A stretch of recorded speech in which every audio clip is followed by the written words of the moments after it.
बाजार आज और कल में आपका स्वागत है। इस शो में बाजार में आज का पूरा एक्शन, साथ ही कल के लिए स्ट्रैटेजी और शेयरों में कमाई के शानदार मौके लेकर हम आते हैं। नमस्कार, आपके साथ मैं हूं दीपक डोभाल। अगर शेयरों से जुड़े कोई भी सवाल आपके पास है तो हमें कॉल कीजिए। हमारा फोन नंबर रहा आपकी टीवी स्क्रीन पर 02223001634। यह है पहला नंबर और दूसरा नंबर भी आप ट्राई करें 02223001635। सोशल मीडिया के जरिए अगर हमसे जुड़ना चाहते हैं तो फेसबुक पर आएं @ZBusinessOnline, यह है हमारा पेज, और ट्विटर पर यानी कि एक्स पर आप हमारे हैंडल @ZBusiness से अपने सवाल हमें भेज सकते हैं। और हाँ, आपने बस हैशटैग लगाना है, #बाजार आज और कल।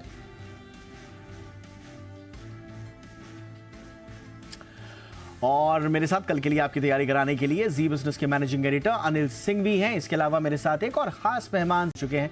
संदीप जी, आपका बहुत बहुत स्वागत है।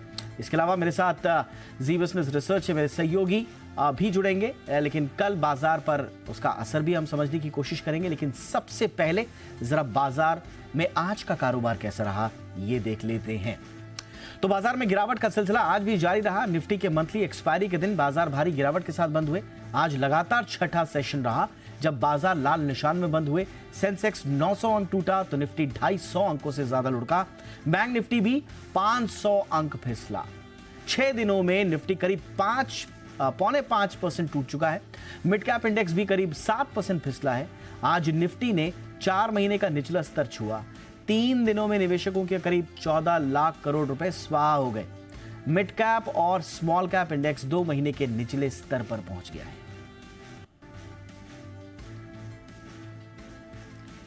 और अब रुक करते हैं आज के बाजार पर एडिटर्स टेक का। तो जी बिजनेस के मैनेजिंग एडिटर अनिल सिंघवी से जानिए आज के बाजार का हाल और उनकी राय। लगातार छठे दिन भारतीय बाजारों में दिखा गिरावट का माहौल, और आज गिरावट के पीछे दोनों ही कारण थे, दुनिया भर के भी और हमारे अपने भी। ज्यादा कारण तो दुनिया भर के थे। फिर से अमेरिकी बाजारों में तेज गिरावट का माहौल कल देर रात देखने को मिला। बॉन्ड यील्ड्स आपके फिर से बढ़कर 15-16 साल की ऊंचाइयों पर पहुंच गए। डॉलर इंडेक्स फिर से 106.50 के आसपास, बॉन्ड यील्ड 105 के आसपास। कच्चा तेल $88 से बढ़कर $90 उसके ऊपर निकलता हुआ दिखा। यानी कि एक भी संकेत ऐसा नहीं दुनिया भर के बाजारों से जिससे आपको थोड़ी राहत मिले। और इसके साथ ही जो कुछ भी तनाव इजराइल और हमास के बीच में चल रहा है उसके भी बढ़ने के और लड़ाई और बढ़ने के संकेत भी आते दिखे हैं। बयानबाजी भी गहराती हुई दिखी, यानी कि कहीं कोई रिलीफ के संकेत बिल्कुल भी नहीं। तो ज़्यादा संकेत ग्लोबल मार्केट्स के खराब थे। अब आइए हमारे अपने संकेतों में। कल के सेशन में बड़े इंटरेस्टिंग आंकड़े दिखे। एफआईज की तरफ से दमदार बिकवाली कैश मार्केट में हुई। सामने स्टॉक फ्यूचर्स थोड़े खरीदे जरूर थे, लेकिन नेट उनकी बिकवाली थी। लोकल फंड्स ने दबाकर खरीदारी की, लेकिन एफआईज की बिकवाली और ट्रेडर्स का मूड खराब, इन दोनों ने बाजार पर दबाव बनाना निश्चित समझा। आज हम 19,000 के आसपास खुले और उसके बाद नीचे फिसले भी। 18,800 के अगले बड़े सपोर्ट लेवल के पास बाजार पहुंचे और अच्छे खासे नुकसान के साथ 18,850 के आसपास बंद हुए। बैंक निफ्टी भी फिसलते 42,100 के आसपास पहुंचा और 42,300 के आसपास बंद होता नजर आया। 500 पॉइंट से ज़्यादा का नुकसान वहां पर भी दिखा। सेंसेक्स पूरे 900 पॉइंट नीचे बंद होता दिखा। लेकिन फर्स्ट हाफ जो ज़्यादा कमजोरी थी वो मिड कैप और स्मॉल कैप शेयरों में थी। एक बार की स्मॉल कैप इंडेक्स लगभग 3% और मिड कैप इंडेक्स 2.5% तक लुढ़क गया। ये तो अच्छा हुआ कि स्मॉल कैप इंडेक्स में और स्मॉल कैप शेयरों में थोड़ी निचले स्तरों से सेकंड हाफ में रिकवरी हुई और वहाँ पर नुकसान सिर्फ 1/3% का था। अदरवाइज बड़ा गहरा कट कई सारे स्मॉल कैप शेयरों में। और आप सोचिए, मुश्किल से जो 100-125 शेयर एनएसई पर सुबह के वक्त मजबूत दिख रहे थे, 2,000 से ज़्यादा शेयर कमजोरी के साथ ट्रेड करते हुए। यानी कि मार्केट बेट बहुत ही ज़बरदस्त कमजोर। और एकमात्र स्टॉक एक्सिस बैंक था वायदा कारोबार में सुबह, जो पूरे सारे शेयरों के बीच में नतीजों के दम पर अकेला हरे निशान में। इससे आप अंदाजा लगा सकते हैं कि बिकवाली का दबाव कितना गहरा था। आज मंथली एक्सपायरी का दिन था और यही वजह थी कि थोड़ी बहुत शॉर्ट कवरिंग हल्की फुल्की खरीदारी आई, लेकिन वो कोई साइजेबल नहीं थी। और जो थोड़ी बहुत हल्की फुल्की खरीदारी आई वो भी स्मॉल कैप शेयरों तक ही सीमित रही। तो एक बड़ा और कमज़ोर ट्रेडिंग सेशन। लेकिन रात की बात यही है कि फाइनली इस अक्टूबर सीरीज का समापन हुआ। पिछले 5-6 ट्रेडिंग सेशन ट्रेडर्स और इन्वेस्टर्स दोनों के लिए बड़े मुश्किल भरे रहे, चाहे वो ग्लोबल संकेत समझ लें और कुछ हद तक हमारे अपने संकेत भी। चलिए, और आगे बढ़ने से पहले देख लेते हैं आज संस्थागत निवेशकों ने कितनी खरीदारी की या फिर बिकवाली की है। एफआईआईज यानी कि विदेशी संस्थागत निवेशकों ने कैश मार्केट में करीब 7,702 करोड़ रुपए की बिकवाली की है। और अगर डीआईआईज का डेटा अगर आप देखें तो डीआईआईज ने 6,558 करोड़ रुपए की खरीदारी की है। तो एफआईएस में बिकवाली का और डीआईएस में आज कैश मार्केट में खरीदारी का ट्रेंड रहा।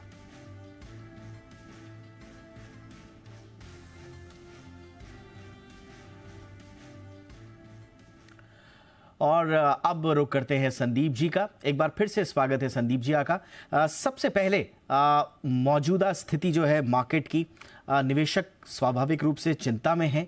आगे क्या होगा और वर्तमान जो परिदृश्य आपको दिख रहा है उसमें इस वक्त आपका एनालिसिस मार्केट को लेकर संदीप जी। देखिए, मार्केट्स में ग्लोबल क्यूज तो बहुत खराब है।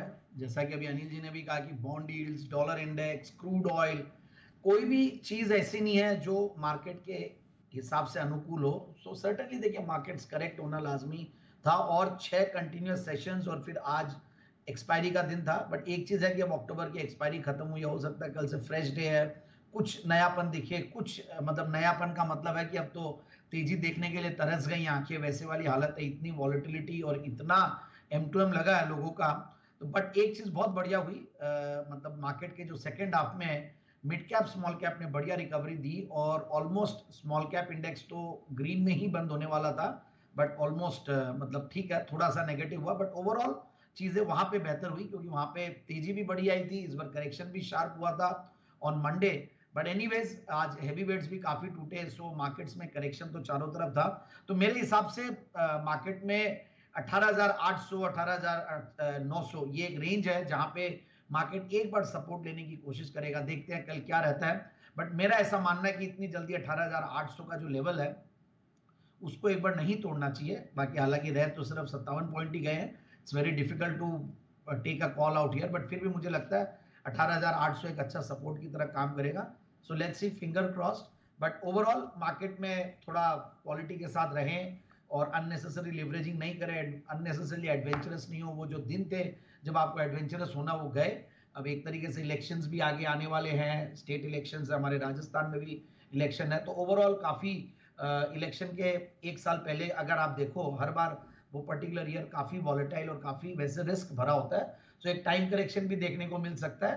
So need to be cautious and मतलब काफी ध्यान रख के ट्रेडिंग करें। बिल्कुल कॉन्शियस तो रहना है, लेकिन कई बार गिरावट जो है वो अच्छी क्वालिटी के शेयर्स में निवेश का एक अच्छा मौका भी लेकर आती है।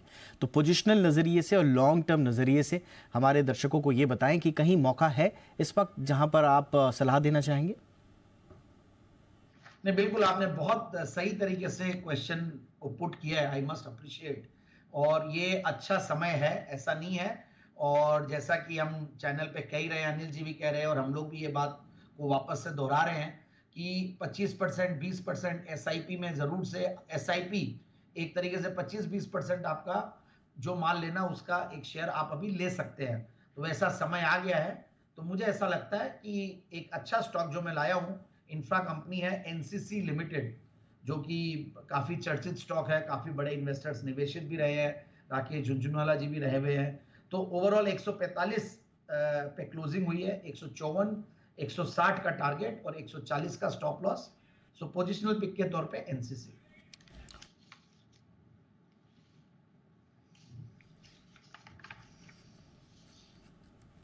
संदीप जी, लॉन्ग टर्म नजरिए से अगर आप बताना चाहें। हाँ बिल्कुल, लॉन्ग टर्म नजरिए से भी एक बहुत ही मेरा मन चाहा स्टॉक, बहुत ही फेवरेट स्टॉक है और वो है प्राज इंडस्ट्रीज। और देखिए, ये कंपनी भी एक्स्ट्राऑर्डिनरी परफॉर्मेंस दी है पिछले कुछ सालों में और बहुत ही यूनिक कंपनी है। सबसे बढ़िया बात है, देखिए 1985 में कार्यरत और टेक्नोक्रेट्स मतलब IITians का स्टार्ट किया हुआ कंपनी और पुणे बेस्ड कंपनी है और करीब 75 कंट्रीज में इनके प्रोडक्ट्स जाते हैं। और कंपनी इथेनॉल प्लांट का सप्लायर, और इथेनॉल जब भी क्रूड ऑयल तेज होता है तो इथेनॉल में भी माहौल बनता है। और इथेनॉल बनाने वाली कंपनी प्राज एक अग्रणी कंपनी है, वर्ल्ड क्लास कंपनी है, ग्लोबल कंपनी है इनफैक्ट। और सेकंड इन द लिस्ट आई हुई है वर्ल्ड की hottest companies in global bio economy. 2021 में ये इनको वो मिला था। And bio energy, high purity systems, engineering products ये सब बनाती है और काफी अच्छे ऑर्डर इनफ्लोज है इनके पास। और बायोफ्यूल थीम वैसे ही बहुत चल रही है, सस्टेनेबिलिटी थीम्स। तो मुझे लगता है कि ये कंपनी है काफी फ्यूचरिस्टिक अप्रोच वाली और ऊपर के लेवल 615 के दिखाए हुए, वहां से 516 आए हैं। और ये स्टॉक को इनफैक्ट मैंने 2012-13 से हम लोग रेकमेंड करते हुए आ रहे हैं। तो 60 रुपए 70 रुपए के रेंज से चलते हुए आज 10 बैगर हुआ है, बट स्टिल मुझे लगता है कि अभी भी जिस तरीके का मैनेजमेंट बैकग्राउंड, जिस तरीके का बिजनेस एस्टैब्लिश मार्केट पोजीशन और अच्छी ऑर्डर पाइपलाइन और आगे काफी प्रोस्पेक्ट्स अच्छे, तो सबको देखते हुए लगता है कि ये स्टॉक में बिल्कुल निवेश करना चाहिए। बट एक चीज है, स्टैगर्ड वे में बाइंग करे, कोई भी स्टॉक को ले अब स्टैगर्ड वे में ले, क्योंकि कोई भी टॉप को और बॉटम को एग्जैक्टली नहीं पकड़ सकते। You have to be almost और नियर राइट और नियर रॉन्ग, तो वैसा होना पड़ता है। तो बेसिकली 31 का रिटर्न ऑन कैपिटल एम्प्लॉयड है, 24 का रिटर्न ऑन इक्विटी है। पिछले 3 साल में प्रॉफिट की क्या कर रही है 53%, सेल्स की क्या कर रही है 47%, और क्वार्टरली रिजल्ट जून के बहुत बढ़िया थे, 41 करोड़ के पैट के सामने 60 करोड़ का पैट था। मार्च 2023 वाला रिजल्ट भी बहुत बढ़िया था। सो बेसिकली टीटीएम बेसिस पे हाईएस्ट एवर टॉप लाइन पे बैठी है, हाईएस्ट एवर बॉटम लाइन पे बैठी है, और प्रमोटर्स की स्ट्रॉन्ग शेयर होल्डिंग के अलावा एफआईआईज डीआईएस में काफी पॉपुलर है कंपनी, और काफी रिनाउंड इन्वेस्टर्स भी इन्वेस्टेड रहे हैं स्टॉक में आगे पीछे। तो करीब 28-29% के लगभग एफआईआईज डीआईएस होल्ड करते हैं। So I feel it's a fantastic stock, और जो टारगेट है 570-590 का लगाए और इस स्टॉक को लिया जा सकता है। चलिए, तो लॉन्ग टर्म नजरिए से प्राज इंडस्ट्रीज 570-590 के आसपास के टारगेट के लिए, और पोजिशनल जो पिक दी है संदीप जी ने एनसीसी लिमिटेड 140 के स्टॉप लॉस के साथ आपको 160 के टारगेट्स के लिए आप निवेश कर सकते हैं। संदीप सर की ये है सलाह। अब कुछ कॉलर्स के भी हम कॉल ले लेते हैं। इस वक्त हमारे साथ शैलेंद्र सिंह जुड़ रहे हैं गुजरात से। शैलेंद्र जी, बहुत बहुत स्वागत है। पूछिए संदीप सर से अपना सवाल। जी, मैंने वेदांता लिया है 231 के प्राइस से 70। 231 के प्राइस पे आपने लिया है। वेदांता पर क्या सलाह देंगे संदीप सर? देखिए, मैं वेदांता को लेकर बहुत ज़्यादा बुलिश रहा नहीं हूँ, बट स्टिल ठीक है। स्टॉक अभी करेक्शन के बाद एक लेवल ऐसा है कि जहाँ से डाउनसाइड रिस्क कम लगती है, बट फिर भी मार्केट्स वॉलेटाइल रहते हैं, तो ये स्टॉक भी वैसे वॉलेटाइल रहता है।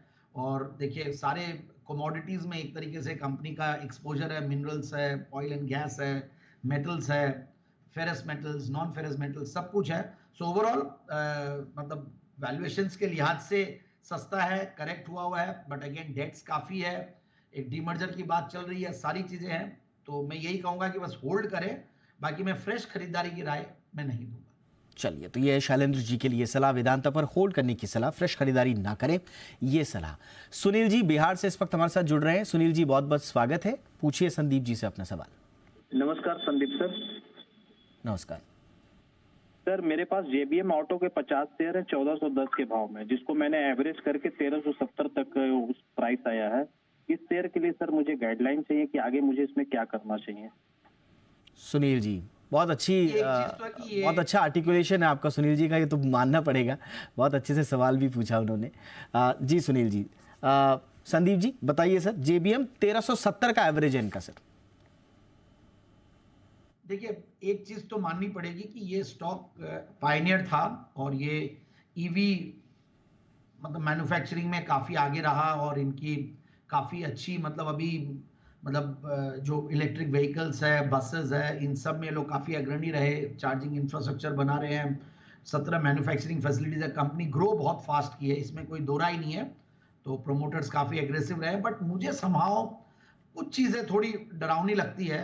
एक तो वैल्यूएशंस, और दूसरा स्टॉक बहुत चल चुका, तो मैं इनको अब फर्दर एवरेजिंग की राय नहीं दूंगा। एवरेजिंग करना देखिए रिस्की होता है। आप पी मल्टीपल देखिए, 107 का पी मल्टीपल है, ऊपर के लेवल से एक तरीके से करेक्ट हुआ है स्टॉक, आपने डबल टॉप बना के करेक्ट हुआ है, और 1600 रुपए तक जाके अभी 1200 रुपया है, और ग्रोथ इतनी एक्स्ट्राऑर्डिनरी नहीं है। जितनी पी मल्टीपल मिल रहा है उतना एक्स्ट्राऑर्डिनरी ग्रोथ में नहीं बोलूंगा, और उस हिसाब से डेट इक्विटी रेशियो, डेट्स भी काफी है, ठीक है, एक्सपेंशन कर रहे हैं, सब कुछ है, but price to book value multiple wise सारी चीजें मैं देखता हूं तो मुझे महंगा लगता है। और रिजल्ट्स भी कोई बहुत एक्स्ट्राऑर्डिनरी क्वार्टर ऑन क्वार्टर देखूं तो मुझे कोई बहुत ज्यादा एक्स्ट्राऑर्डिनरी नहीं लगते हैं। बट यस, ये स्टोरी काफी डाइजेस्टेड है, काफी चली हुई स्टोरी है ईवी, और ये स्टॉक चला भी बहुत है। प्रोमोटर्स की स्ट्रॉन्ग शेयर होल्डिंग है, बट ओवरऑल एफआईआईज डीआईआईज का बहुत ज्यादा मैं बोलूंगा कि भरोसा नहीं है। एफआईआईज हालांकि थोड़ा सा बढ़ाए हैं, but still I am not very bullish on the stock, और मैं थोड़ा सा कॉशियस रहूंगा। ये एवरेज कर रहे हैं, बट थोड़ा ध्यान रख के एवरेज करें। और अब चूंकि काफी चीजें टूट चुकी है, काफी स्मॉल कैप्स, मिड कैप्स अब काफी क्रैश हुए हैं, तो अब दूसरी अपॉर्चुनिटीज ढूंढने की कोशिश करें। चलिए, तो फर्दर एवरेजिंग की सलाह पर आप सतर्क रहें और सावधान भी रहें और इम्प्रोवाइज कर सकते हैं किसी दूसरी क्वालिटी के, अच्छी क्वालिटी के शेयर पर। यह है आपके लिए सलाह। कौशल मिश्रा जी इस वक्त हमारे साथ जुड़ चुके हैं। कौशल जी, बहुत बहुत स्वागत। पूछिए संदीप जी से अपना सवाल। Good evening Sanjeev sir. Sir मैं आपका बहुत बड़ा फैन हूँ सर। आपका शो मैं डेली देखता हूँ सर जी। बिजनेस के साथ मैं हमेशा सुबह से शाम तक बैठा रहता हूँ सर जी। राकेश कुणाल जी के द्वारा एक सुझाया गया स्टॉक था CESC सर। उसका मैंने 3014 क्वांटिटी बाई किया था 94.20 के हिसाब से सर। तो इसमें मेरा व्यू जानना था कि क्या इसको होल्ड किया जाए या फिर लॉन्ग टर्म के लिए रखा जाए सर। अभी तो थोड़ा डाउन चल रहा है, आप इस पे अपना व्यू दीजिए sir. Sandeep sir, CESC। Thank you so much. First of all, आप हमें इतना प्यार करते हैं और जी बिजनेस को देखते हैं, बट साथ साथ अपना काम भी जरूर से कीजिएगा। पूरे दिन हमें मत देखिए काम भी साथ साथ कीजिएगा और पैसा बनता है मार्केट्स में, ऐसा नहीं है, बट साथ साथ अपना बिजनेस पे पूरा ध्यान दीजिए। और CSC आपने वैसे ही ये स्टॉक की एक अच्छी बात क्या है, जैसे अभी थोड़ी देर पहले जब मैं दूसरे स्टॉक की बात कर रहा था तो वहां मैं वैल्यूएशन से डर रहा था, बट यहाँ पे वैल्यूएशन का कंफर्ट है। But at the same time देखिए, ये कंपनी थोड़ा स्लो मूविंग कंपनी है, बट कोलकाता में इनका अच्छा खासा पावर सप्लाईज का काम है, डिस्ट्रीब्यूशन का काम है। एंड सबसे बढ़िया बात है, ऊपर के लेवल से करेक्ट हुआ हुआ स्टॉक है। अब 94 से 83 मतलब 12-13% करेक्ट भी हुआ है। वैल्यूएशन सस्ते हैं और बहुत एक्स्ट्राऑर्डिनरी मैं नहीं बोलूंगा कि ये मूव कर जाएगा, बट एक चीज है कि डाउनसाइड भी बहुत ज्यादा नहीं है। तो मुझे लगता है कि 80 से ये जो 85 का रेंज है ये अच्छा रेंज है, बट ऊपर भी ये जल्दी से जाता नहीं है स्टॉक, ये भी एक मान के चलिएगा। तो मुझे लगता है टारगेट अपना जरूर से सेट कर ले 90 से लेकर 95 के बीच में, और जो बाइंग रेंज है वो 80 से 83 84 के लगभग। But anyways you should continue holding it. Stock वैसे बढ़िया लगता मुझे, और ये स्टॉक मैंने भी रेकमेंड किया हुआ है कई बार, और राकेश जी कुणाल जी ने भी किया है, तो बिल्कुल मेरे हिसाब से इट्स अ गुड होल्ड। तो ठीक है, CSC होल्ड करने की सलाह फिलहाल आपके लिए। और आइए अब देखते हैं जी बिजनेस के मैनेजिंग एडिटर अनिल सिंह भी कल के लिए बाजार पर क्या स्ट्रैटेजी बनाने की सलाह दे रहे हैं। भारतीय बाजारों के बंद होने के वक्त डाउ फ्यूचर्स 100 पॉइंट नीचे तो नैस्डैक फ्यूचर्स करीबन 150 पॉइंट नीचे ट्रेड करते हुए दिख रहे थे। तो देखते हैं आज अमेरिका में फिर से कमजोर सेशन की आशंका तो है, लेकिन भारतीय बाजारों के लिए कल एक बड़ा ट्रिगर होगा हमारी अपनी नई सीरीज की शुरुआत का। कमजोर ट्रेडर्स की पोजीशन आज मंथली एक्सपायरी के साथ काफ़ी कुछ कम हुई होगी। कल बाजार हल्के नोट पर शुरुआत करेंगे, तो एक बढ़िया बात यही है, या यूँ कहेंगे कम खराब बात यह कि लॉन्ग पोजीशंस कम रहेगी, तो कम से कम बिकवाली का प्रेशर तेजी करने वाले ट्रेडर्स की तरफ से कम होगा। अब खरीदारी आती है या नहीं, ये की ट्रिगर होगा। अगर ग्लोबल मार्केट्स मजबूत रहे तो भारतीय बाजार उनसे ज़्यादा बेहतर परफॉर्म करने की कोशिश करेंगे, और अगर ग्लोबल मार्केट्स में कमजोरी रही भी आज रात तो भारतीय बाजार थोड़े कम गिरेंगे, ये भरोसा। यानी कि कल थोड़ी आउट परफॉर्मेंस दिखने की उम्मीद आप लेकर चल सकते हैं। अब सपोर्ट कहाँ है? सपोर्ट के तो बेहद करीब हम बंद हुए, 18,800 के आसपास बंद हुए। इमीडिएटली यही सपोर्ट है, इसके नीचे खुलने पर आप 18,500 550 तक फिसलने का रास्ता आगे के लिए खोलते हैं। ऊपर 19,000 19,125 ये 125 पॉइंट की रेंज है जो रुकावट का काम करेगी। बैंक निफ्टी का भी यही हाल है, 42,000 का इंपॉर्टेंट सपोर्ट लेवल है, उससे 250 पॉइंट 300 पॉइंट आप ऊपर बंद हुए, अगला सपोर्ट वही है। और ऊपरी स्तरों पर अगर आप देखें तो वापस से प्रेशर रहना ही रहना है, तो आपके लिए 42,800 43,000 वो रेंज है जहाँ पर आने पर बैंक निफ्टी में दिक्कतें आपको फिर से देखने को मिल सकती है, प्रॉफिट बुकिंग आती हुई दिख सकती है। और आइए अब जानते हैं ऑप्शंस की रणनीति।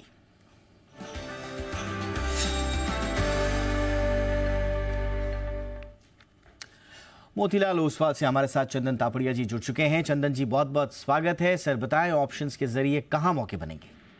जी नमस्कार। देखिए, ब्रॉडर मार्केट में तो बिकवाली बनी हुई है। पिछले आप 6 दिनों से देखें तो Nifty continuously lower top lower bottom की सीक्वेंस बना रहा है। ऊपर के स्तरों से हम देखेंगे लगभग 1000 अंकों की गिरावट बाजार में हुई है। तो ओवरऑल इंडाइसिस में तो थोड़े कंसर्न रहेंगे। हमारा मानना है जब तक 19,000 के नीचे है 18,500 के स्तर भी यहाँ पे बन सकते हैं।